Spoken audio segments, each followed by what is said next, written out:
I skipped the biggest show in golf and flew from Kansas City to China to build a golf apparel brand.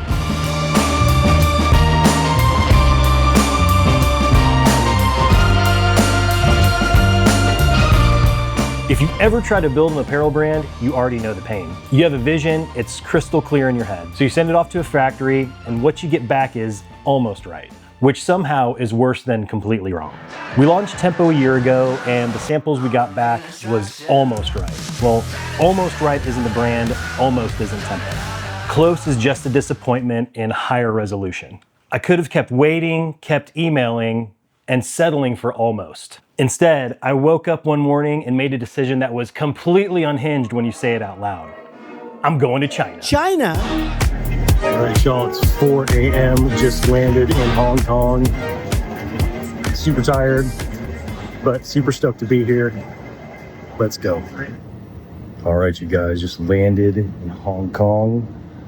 Over at the West Kowloon train station, about to take a high-speed rail to Shenzhen, to where I'm staying at the hotel. This place is pretty lit, actually. Sipping on this delicious guava drink in Shenzhen, China. This place is live, so let's show you around.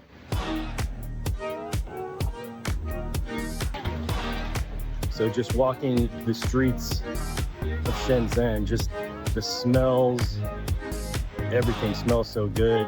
I'm definitely the tallest person down here. It is just so vibrant.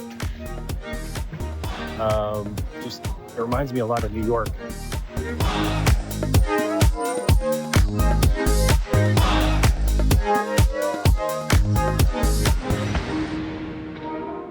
All right, good morning. It's day 2, fully rested, got a lift in, got some breakfast in. I'm really getting familiar with this place. Couldn't wait to get to the restaurant this morning to tell everyone, 早上好. Oh, brother, this guy stinks! That's good morning in Chinese. Probably overly enthusiastic saying it. I'm gonna film what I can in these manufacturers' warehouses. I'm not sure if they're gonna let me film or not, but I'll get what I can. So let's go. So I get to the factory and the real problem hits me almost immediately. It wasn't the language barrier, wasn't the distance, and it wasn't the team. These folks were sharp, genuinely good at what they do. It's just that none of them were golfers. So golf apparel has a certain feel to it, little details, instincts, a whole language you only pick up after you've logged real hours on the course. So my vision kept getting handed off up the chain by people who never really played around in their life, potentially. And you can't relay a feeling you've never had. So piece by piece, it got lost in translation. Then I met Darren. All right, you guys, I'm here with Candace and Darren.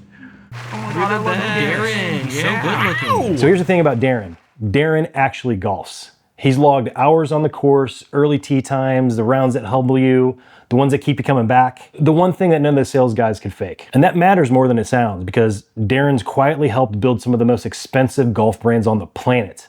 And the ones that'll run you $300 for a quarter zip. So when I showed him what I wanted, I didn't have to explain a thing, he just got it. That alone made the trip worth it. But then Darren did something I didn't see coming. He took me out to play golf. Now watch this drive. At this absolutely unreal course, glowing balls arcing off into the dark, it was awesome.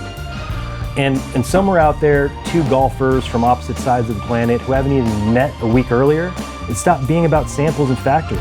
I didn't just find a manufacturer, I found the right partner and even a friend. And that, even if I didn't know it when I booked the ticket, is the real reason why I got on the plane. Because the quality, those brands, we're gonna make it our way at a fraction of a price. Tempo was never meant to be a luxury brand for the few, it's meant for everybody. So we got to work.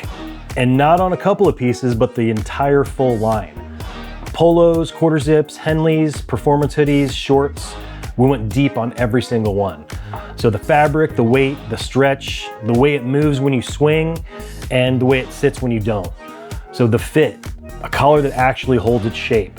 The quarter zip pull, all the little details nobody notices until they're wrong. Sample after sample, dialing it in until the stuff coming back wasn't almost, it was it. The exact thing that had been stuck in my head for years, finally sitting on my hands and on my body right now. This is going to be one of the most legendary drops golf has ever seen, and I mean that. But here's the thing, the apparel was only half of why I flew over there. Because while I was in China, we also sat down with 3 other manufacturers: sunglasses, head covers, ball markers, rangefinders, umbrellas, and a lot more. But that's a story for next episode.